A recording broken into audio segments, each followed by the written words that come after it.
आता याला माहित झाले आम्ही कुंभारीला चाललोय.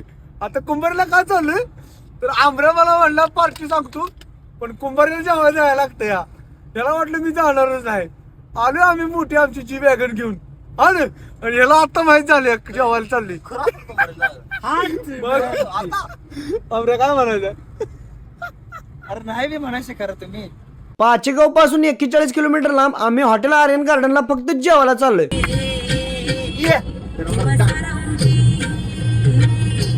हॉटेल साधं सुद्धा दिसते पण इथली गर्दी इथली क्वालिटी सांगत्या. गर्दीले जय माघारी का गर्दी बघ किती मान कुठंच मुलीन. काही जण बाहेर वारवशी बसलेत, काही जण आतमध्ये बसलेत. फॅमिलीसाठी इकडे वेगळी सोय केल्या आणि आत पण गर्दी आहे. ह्या दोघांची बसायची कुठे चर्चा झाल्यावर म्हटलं हो बला माणसानं बसा की लाईटी खाली दिसतंय एचडी. आम्ही बसलेलं बघून भाव आलं आणि ऑर्डर घेऊन बाकीचे ताट पण घेऊन आलं. सगळ्यांनी वेगवेगळी ताट मागवली. मटन ढावरा थाळी, चिकन थाळी आणि स्पेशल मटन थाळी. खाली मुंडी घाल की आम्ही जेवण पे ताव मारणं चालू किया. एवढ्या लांब आलोय असं जेवण पण क्वालिटी आहे बरं का. त्यामुळेच एवढी गर्दी आहे. रस्सा मागतोय म्हणून बादलीनं जाणून ठेवलाय आमच्या मोर. आळणी इंद्रायणी राईस एक नंबर आहे बरं का. कधी आला तर हाच घ्या तुम्ही. गच्च मध्ये जेवण केलं. आमराने 3 भाकरी दाबून आमच्या अगोदर हात धुवून मोकळा.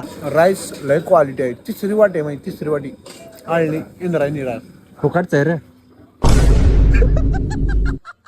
बिल काहीतरी कमी करा म्हणून याड लावायला लागलाय बरं का ह्यो. पुन्हा म्हणायला लागला बजाज फायनान्स आहे का. दिलं बाबा बिल नाही तर घासायला लावत होता भांडी. आज तुम्ही जत नागस हायवेला आला ना तर थांबा जेवायला हॉटेल आर्यन गार्डन कुंभारीमध्ये. टॉपचा विषय. भावनो फायनली आम्ही जेवण केलं. एक नंबर जेवण होतं. तुम्ही कधी आला तरी या कुठलं हॉटेल आर्यन गार्डन टॉपचा विषय. आणि फक्त असं गावला पाहिजे कार्यकर्ता फाडायला.